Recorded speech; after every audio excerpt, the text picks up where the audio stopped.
What's up, everybody? Welcome to episode 5 of the Dan O'Neill Show, hosted here at Colca Interactive exclusively. My name is Dan O'Neill. I am the founder of the O'Neill team at Signature Premier Properties. Thank you to everyone who's been tuning in and for all the feedback thus far. On today's episode, we have arguably the longest resume I'm going to read on the show, for sure. Mr. Involved, my brother, LIBOR Salesperson of the Year in 2019, YPN Past President, Coach Realtors Career Advancement Coach, LIBOR Realtor Salesperson of the Year 2019. We said that. 2009 Coach Realtors Rookie of the Year, NYSAR and LIBOR Director, NYSAR YPN Vice Chair, LIBOR Bylaws Committee Chair, YPN Past President, and NAR Research Committee. That was a tongue twister. But we have my good friend, Mark Donnelly. How are you today, my friend? I'm good. Thanks for having me. That was only half of your email signature, too. Like that. So, for those that don't know, Mark is a team leader with Coach Realtors. He is, like I mentioned previously, Mr. Involved. You are doing so much for the industry, so much for the community, so much for me personally, that I just wanted to say thank you for everything. And it's an absolute honor to have you on here and get you in front of other people, the listeners, to showcase why it's important to get involved, why it's important to be in a position of power, in a position where you can actually make a difference, because this business is incredibly tough. It is sometimes compared to like the wild, wild west. And if there are not people like yourself, like Beth, like Chris, like Amy, who are advocating for us, whether it's at a local or state level, then I don't know what this business would be like. So I wanted to get you on the podcast here to educate people, to share some of your knowledge throughout the business, and also just chop it up with you. Sure. And talk some drink recipes. Awesome. All right. So for those that don't know you, aside from the laundry list here of your resume, can you share just how you got into the business and a little bit about yourself? Sure. Absolutely. So as Dan mentioned, I work with my wife. We actually, when we bought our first home, this was before we were involved in real estate, we were fortunate enough to have a really phenomenal experience with a buyer's agent.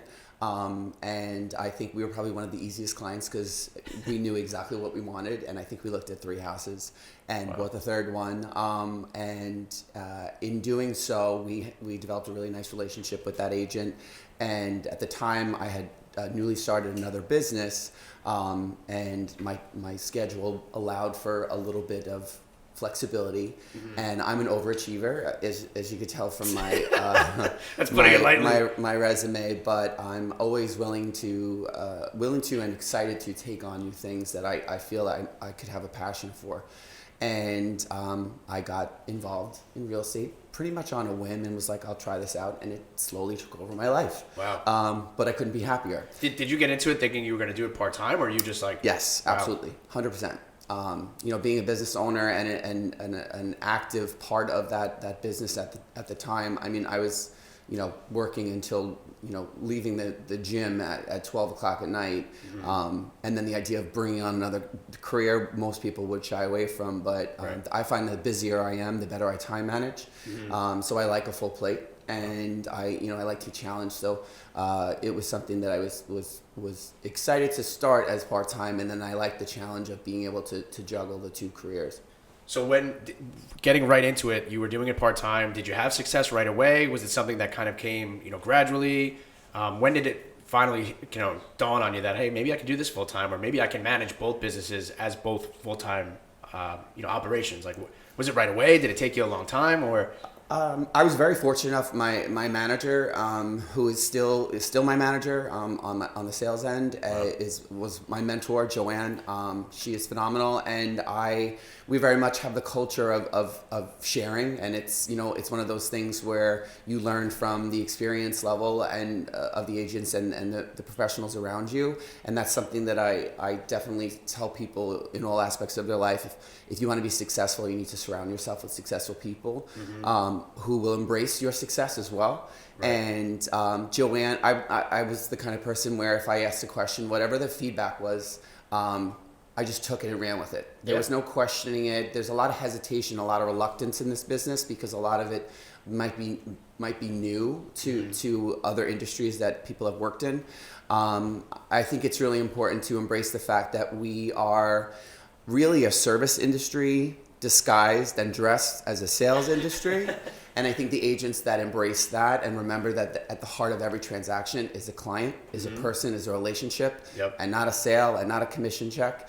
Those are the agents that have longevity, have growth, have an enjoyable time in this business. It could be very stressful, and it's a roller coaster, and it's something that we want to remember. And I think the people, the experiences with that are what make it enjoyable.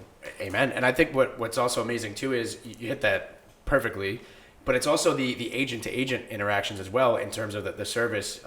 Being in the service industry and business, you got to do the right thing always, not just for your client, but also for the people that you're working every single day with. And you guys, going back to like taking feedback from your manager, you guys are, to me, mentors. You guys have helped me since day one. You guys give me advice, whether it's advice that I like or I don't like, or, whether it's like, hey, don't do this. You guys are constantly, you have my back and you support me, whether, like I said, it's a positive feedback or it's, hey, maybe you shouldn't post this. And I listen to it, and it's because of that is helping me get to the next level. So you get into the business, you and Amy, you guys have a mentor that's helping you guys out. You now have two businesses. You're kind of going full time. You get Rookie of the Year. At what point did you decide that you wanted to start getting involved and start making a difference? Because now, not only do you have your other business, not only now are you starting a real estate business. Why was I crazy enough to then take on all this volunteer work? Why, exactly. And it's all work too. Like, keep in mind for those listening, like YPN, right? You were past president. You're incredibly involved with MLS and LIBOR and NAR and NISAR.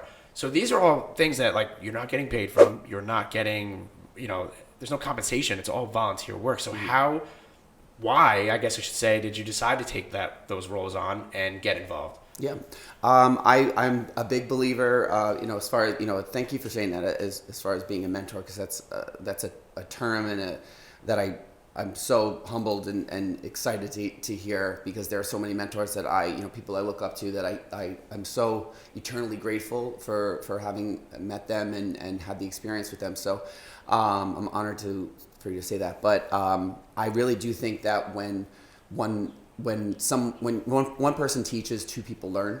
I'm a perpetual student, as you can tell by my designations. I'm always looking to further my professional development, but it really is in my teaching and supporting other agents. It's mutually beneficial.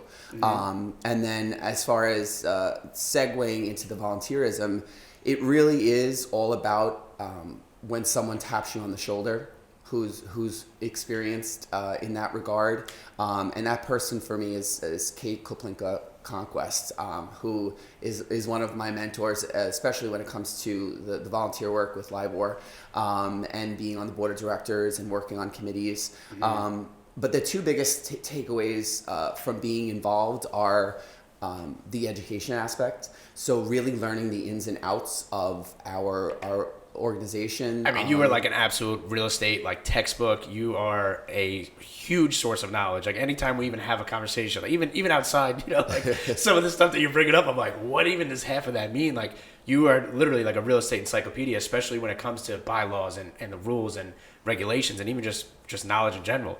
Sorry to cut you off. No, that's fine. That's fine. And I actually, that compliment. These are the knowledge that I've acquired since having, even of my first year of involvement. It's the kind of thing where, there are agents out there that have been in the business for 2-3 decades, that if you ask them to explain the difference between LIBOR and One Key MLS, our MLS, they don't realize that they're two separate entities. That alone, understanding the structure of our organization, understanding where you go when you have certain questions and who to go to when you have issues or concerns. As far as segueing into the second part of the volunteerism, it's a major takeaway is the networking. Right. So, and they're kind of one and the same, because I appreciate you saying that I'm a rules guru, but I really I know what I know because I learned to ask the questions and go to the right people and have those those experts that are out there in the different aspects of our industry. Yeah. And the networking, especially, I mean, 2020 was such an example of the importance of having, solid relationships with agents, in your office, in your company, outside your company. There's almost 29,000 of us on Long Island. It's really important to get out there and know who's on the other side of the phone, who's on the other side of the transaction, because that really does help for a smoother transaction, which ultimately is a better client experience. Of course. I've only had it on a local level and only really a small dose of it too, because it's only, we were basically shut down for the last year. So the YPN for me and getting involved, between having you, Chris Backus, Beth, and Kyle, and you guys all kind of taking me in and saying, hey, you need to apply for this, or here's the events, this is what you're going to do. So right now, we both won LIBOR Top 20 Under 40. I was a chair for last year, and now I guess we're redoing it. So now I'm slated for the treasurer position. Yeah. So of course, it's not something that just happens right away. You don't just, hey, sign me up and you're in. It's something that you have to work towards, something you have to put the time in. You have to set a good example for, whether it's LIBOR, YPN, whatever it may be. You have to be an example setter. So for you to have all these designations and do this for so long and continue to volunteer and continue to run your businesses and continue to be successful, it truly is amazing. You should really pat yourself on the back for all of it. And it's something that you guys have instilled in me that I absolutely love. I miss it so much, being able to go to the YPN events, being able to do the Zoom events and seeing everybody and talk to everybody. It's such a good way to learn. Whether it's a YPN event that has alcohol or not, you're still going home and you're learning something.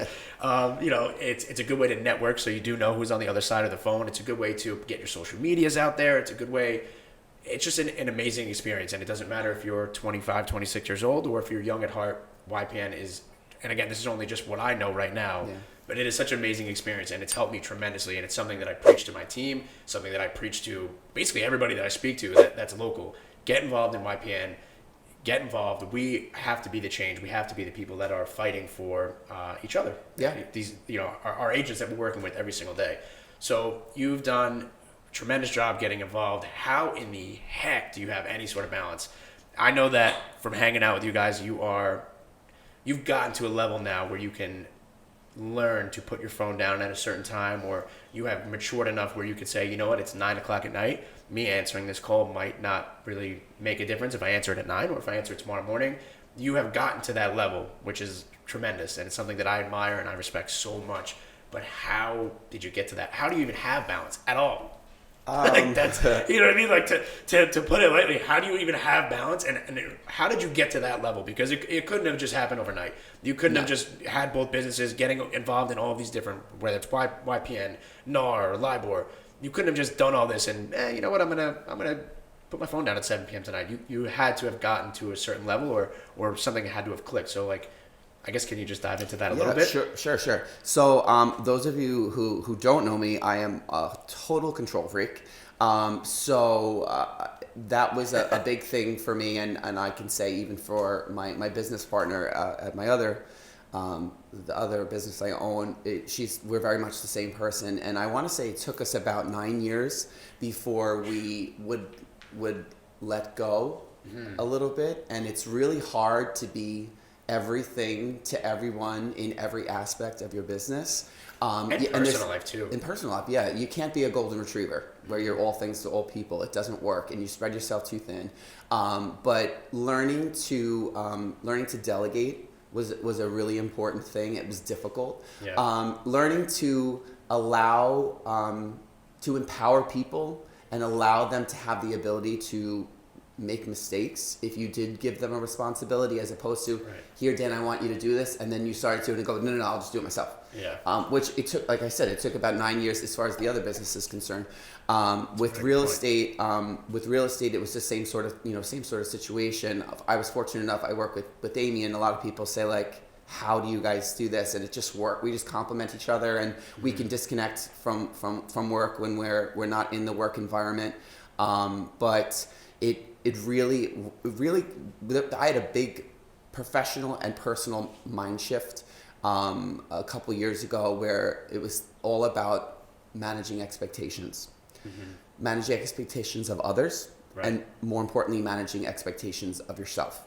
And you have to recognize that you can only do so much. You can't you can't be upset with a client when you say, I'm available 24/7, and they call you at 10 o'clock and you don't answer the phone, and the next day they're upset with you. Well, they move on to another agent. I set that standard, and then I didn't deliver. So you have to make sure that you're managing expectations. Again, if 2020 wasn't the year that you learned to manage expectations, hopefully let that be your New Year's resolution that you're gonna that's my do that. That's mine. That is my New Year's managing expectations is a big thing. And then my last thing, and this is probably the weightiest aspect of being able to do what I do. Surround yourself with amazing people. Right. I can only do what I do because of the people in my life. Yeah. My coaching staff, my sports staff at the gym, they're amazing. And again, I think it has a lot to do with picking the right people and like attracting like. Yeah. You have to have people who are in line with your culture, and because culture is really difficult to create. And then on the real estate end, same sort of thing, like having Amy, bringing her into the business. And mind you, I brought Amy into the business when she worked full time in Manhattan, and I like literally made her get her license, like gun to her head. I'm like, you have to do this. I need help. But Amy did more business than most full time agents, just covering open houses on the weekends. And then our sister-in-law Emily works with us as well. So. And that's just my team. You know, that's not the extended team of the support staff that I have around me. I'm very fortunate, and even the other professionals and friends that I have in real estate outside of my company. Yeah. We all make ourselves, better versions of ourselves. Absolutely. I mean, I look and learn from you guys every single day. Anytime I talk to you, anytime I hang out with you guys, my 2021 New Year's resolution is to work on setting expectations better. But listen, it's also the business. It is hard. And even just walking in here, like, you were texting, you're on your phone, like I'm on my phone, we're doing things. That's kind of just like the business. Even when we hang out, we go to Barrica, whatever, like we're all kind of sitting there texting and answering calls. And that's the nature of the beast, and it's what we've signed up for. But I think me personally, to get to the next level, I need to almost scale back and learn to delegate, learn to let go of control, because if not, I'm going to probably lose my mind. Yeah. And it's something that, I always ask people, like, how long did it take? And, what were the steps? How did you do it? How did you, learn to take less responsibility, or learn to set those expectations? And you made a perfect point. Like, I always tell everyone, oh yeah, call me. I'm 24/7. I'm available whenever. And then they call me at 11 o'clock at night, and I'm like, what? Like, why are you calling me at 11? Like, and I get frustrated. But you're right. It's my own problem. It's my own fault, because I'm setting that expectation. And of course, you get some people that, like, no matter what, they're just going to do that anyway. Yeah. But and you got to love that. But that's a great point. And my goal for this year is definitely to learn to take a step back a little bit more and have a little bit more balance. Because if not, what is this all for? Exactly. And your goals are your goals, and if you strive as hard as you possibly can to hit them, that's amazing. But if you do it to a point of losing the love for what you're doing, it's not worth it anymore. Yeah. So I'm incredibly impressed by how you guys have formed everything with LIBOR YPN. If somebody wants to get involved, if somebody wants to, from the ground level, what would you say is like the first steps, or what could they do right from the beginning to further their involvement in the industry and the community? I would definitely recommend reaching out to either Dan or one of the other officers or directors in YPN. You can access their information on the LIBOR website, but just shoot them a message, shoot them an email, and just say, like, hey, I'm interested in getting involved, and have that, be comfortable having that dialogue with them to see why these top producers are taking, quote unquote, taking time away from their business to do this volunteer work, and hear their side of the story and realize that it's not taking away from the business, it's adding to it. And there are a ton of events, although that most of them are virtual right now, but keep an eye out for them when you're logging on to Stratus. You can really DM anybody, you can email anybody, absolutely. You can text, and everybody, like the whole entire, I'm just speaking on behalf of YPN. Everybody's they're going to answer you right away. They're going to give you advice. They'll take the time out of their day to answer a phone call, answer any questions. Like, it just goes to show, like, that side of the community and how amazing it is, and how amazing all the individuals are. We sucked you into the cult. Yeah. Now Dan has to, it's like the movie The Ring. Now he has to make someone watch it. But it really is one of those things where, and even for YPN from the national, everything drips from the national to the state to the local. Mm-hmm. But one of NAR's Nenny or YPN's big thing was the hashtag replace yourself. Yeah. And that's the whole thing is like, I didn't want to be, as nice as it is to be in the spotlight. I didn't want to be president for forever. Yeah. Some people do, Yeah. but not me. No, but the idea of watching people that I love and I respect move up the ranks, and then to see them pay it forward, do the same thing. It's really inspiring. So I hope that you take the opportunity to reach out to someone and see how you can get involved. And I think it's important that the people who are involved are the people who are in the trenches, and that are embracing the changes in our industry, embracing new technology, embracing the needs of a changing buyer and seller community. Yeah. And those who don't, it's I've said for 2020, it's my motto was, all right, how do we stay safe? And then as we moved on, it was, all right, how do we stay safe and stay productive? Right. Then as we move on now, as we segue into 2021, how do we stay safe, stay productive, and stay relevant? Yeah. Relevance is so crucial in our business right now. You just did a perfect job of segueing into my next question. Here is 2020 was obviously tough for us all. In the very beginning, we were on lockdown. We couldn't sell. We couldn't do much. How did you guys, because you're absolutely crushing it, you and the team, how did you guys adapt and stay relevant and continue to succeed, although we were faced with the incredible challenge of the last year? Yeah. Like, what were some of the things that you guys implemented and adapted to do? We were very fortunate at the time that things changed over and we were working completely remotely, that prior to that we embraced a lot of marketing avenues that allowed us to still showcase a home. Yeah. Like doing virtual tours, video walkthroughs, floor plans, professional photography where people could still have that experience even though they couldn't physically be in the house. I think that two of the big things were, questions to ask yourself. What did I do to adapt, and what new business practices did I adopt in 2020? And the agents that did those and have continued to do them, even though we've transitioned back into the workplace, there are so many things that forced us to work in a different way, embracing technology, more efficient communication, more having those proactive conversations, really vetting our buyers and preparing our sellers for what to expect. We did so much more of that because we had to, and we had the time. But agents who continued to embrace that as we went back into the workplace, physically showing and physically meeting with clients, are continuing to be successful. Agents who only did a virtual walkthrough of floor plan because that was the only way to see a house, and now they switched over to taking pictures with their iPhone. I'm sorry, it's not gonna last against the competition. I think another thing that was really big was these are stressful times for everyone involved in a transaction: buyer, seller, agents, even the peripheral professionals like the attorneys and the loan officers. Having good communication, keeping your cool, and having embracing cooperation. Right. So those are my 3 C's that I think are so important now, but more than ever, but the cooperation, we're called cooperating agents for a reason. Yeah. I don't care who you work for. I don't care who your client is. We all have to follow the rules. We all have to play nice in the sandbox.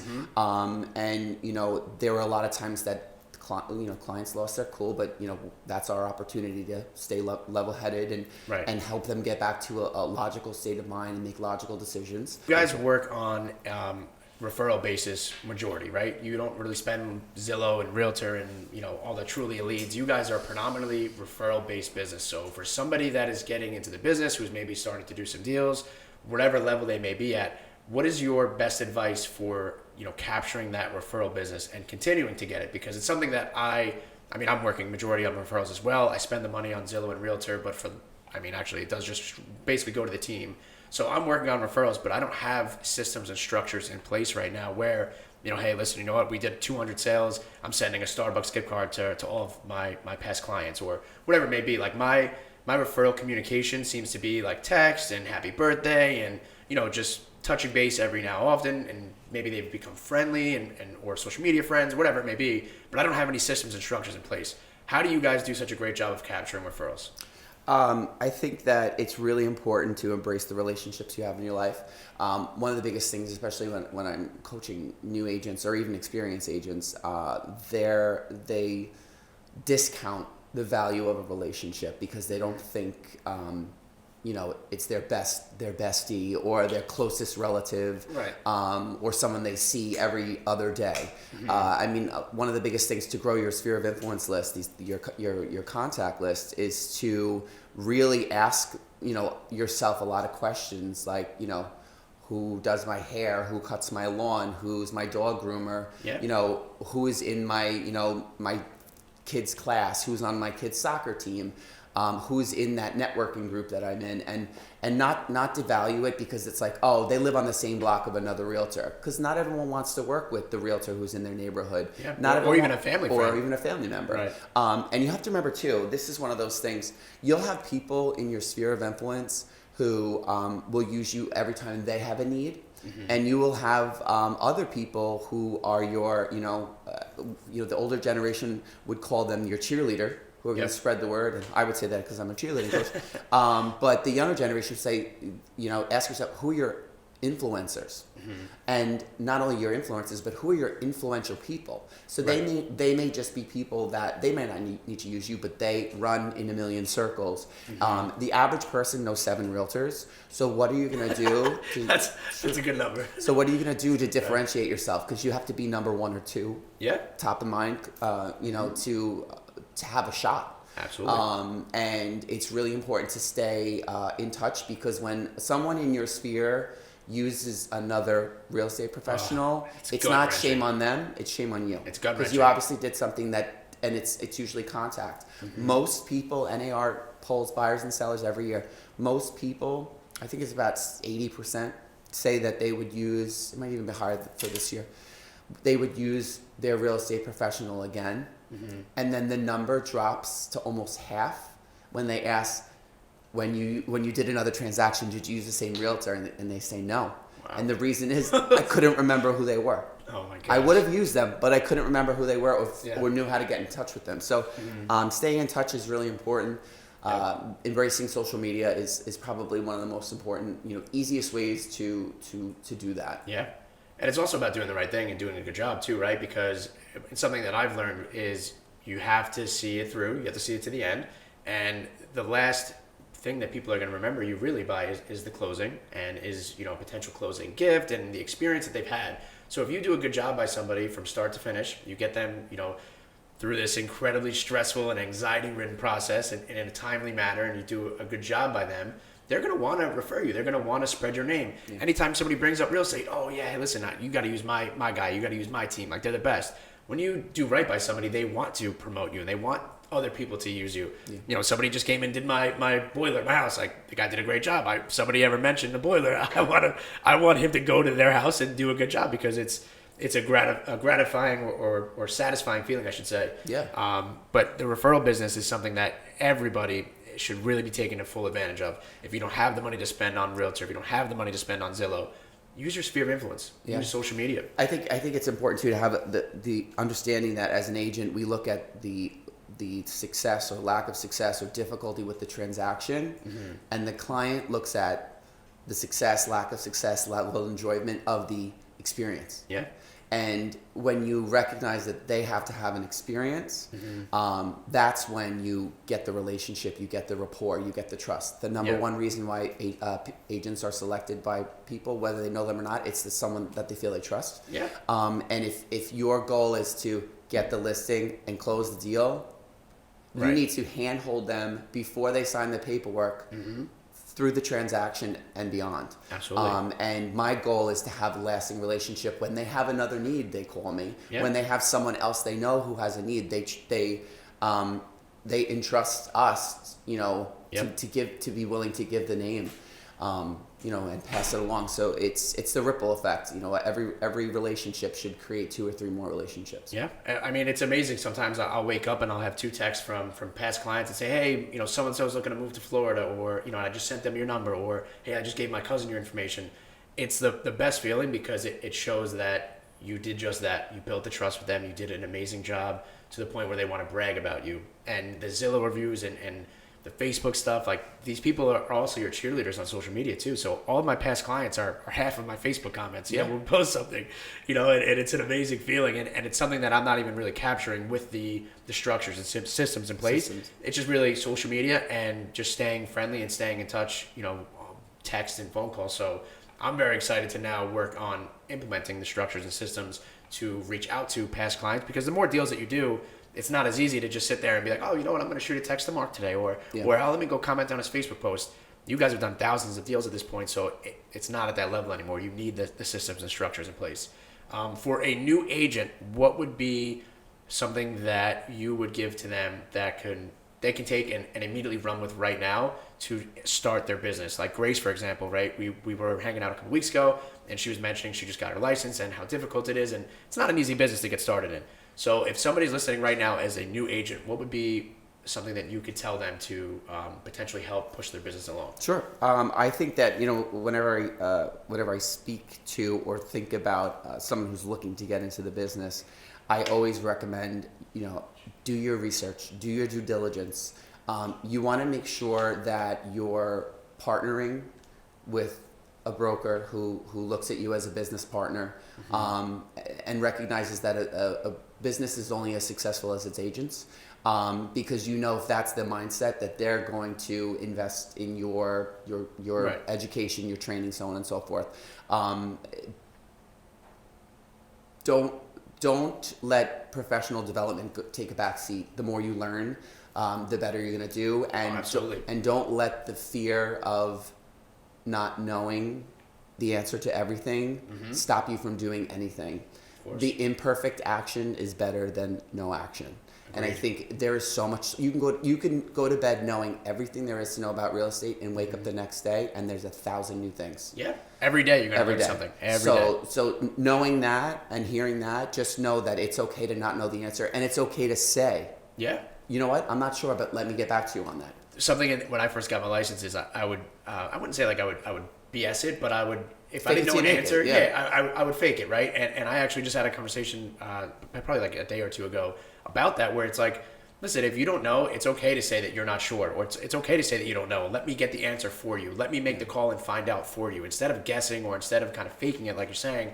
I think that really, it changed my business because I was not afraid anymore, and it gave me the confidence too. Like once you're okay with saying that, it gives you the confidence, it gives you the education. Because listen, no matter what, every single day you are going to learn something new. You're going to be put in an uncomfortable position, so you have to be okay with saying that. Yeah, and that's what keeps this industry exciting. Is no two transactions are ever going to be the same. No 2 days are ever going to be the same, and there's always something to learn and keep you on your toes. So you, as we wrap this up, you are coaching with Coach, right? You are a part of their new agent development. It is something that I really, really, really eventually want to get into. The more that I learn, the more that I do, the more that I educate myself. I just recently spoke at the Teachers Federal Credit, the TFCU First Time Homebuyer Seminar. Yeah. It was really, really cool. It was an amazing experience. I loved public speaking. I loved educating. And I think I get it from you guys because you guys are constantly educating me. So it's something that I definitely want to do down the line and in the future. So how did you get into new agent development, into coaching? And what has that been like for you? Because in my opinion, it's like the most rewarding thing in the world. And it truly like drives me and makes me happy. So how did you get into that? What led you into that type of role and position? Both of the industries. Sorry, that was no, it's fine. Both of the industries. Just so like a little background on me, I'm a economics, business, and Italian studies major. That was what I studied in college. So like the fact that I'm doing this, and I originally went to college for chemical engineering. So you know the fact that I own a cheerleading gym and I'm a real estate professional and a real estate. I mean, if you would have told me this 20 years ago, I would have been like, I don't even know what those things are. Thank God you went to school for chemical engineering. Yeah. So I think that in coaching, I definitely found a passion. And I think it was looking at the receiver of the coaching, putting myself in that mindset, and all of the amazing people I've had in my life, teachers, coaches, parents, managers, and what they've given to me as far as their experience and direction, and how that's allowed me to do what I love to do in life, feel good about what I do, and have work-life balance, and to give back to others is really, really amazing. I think in coaching, taking the focus away from you, and I know public speaking can be really overwhelming for a lot of people, but it not being about like, oh, I'm on the stage, I'm on the spotlight. It's not about me. It's about what do these people need? What do these people want? What's their experience? I think when you allow yourself to learn about others, you learn a lot about yourself. Yeah. So that's another benefit from that experience, and how to be the better version of you. And everyone has a different perspective. So whether they're a brand new agent or a really experienced agent, there's something that can help me help others. Yeah. And it really is, that pay it forward mentality. And also embracing the abundance mentality, like helping someone be a better real estate professional helps us all be better real estate professionals. Oh, absolutely. And I really am proud of our industry and our profession, and I want to continue to help as many people to up their game, so that the public continues to view us at a higher level, because there are so many wonderful real estate professionals out there, and they deserve the recognition for that. Absolutely. Well, I just wanted to say for the last time and on record, thank you for being an inspiration and a mentor to me. Thank you for all of your help. I look forward to hopefully following in your footsteps and being as involved as you are, and maybe one day having that resume. And I appreciate everything that you have done for me, for my team. And where can people find you on social media, Facebook, Instagram? Mark T. Coach. Mark T. Coach. My handle. Okay. Facebook, Mark Donnelly. Anything that you want to plug? The team, where can we find the team page? Do you guys have a Facebook for them? Our website's teammay.com, M-A-E, teammay. Okay. Mark, Amy, Emily. But I want to thank Dan for, you're an inspiration to me, and I can speak for Amy too. Your energy, your enthusiasm, your creativity, your drive. You definitely reinvigorated us when we became friends, of course, friends and mutual professionals. But you're phenomenal at what you do, and thank you for spreading the word of real estate and all that good stuff. So good man. Thank you for coming on. I appreciate you very much. Thank you, everybody.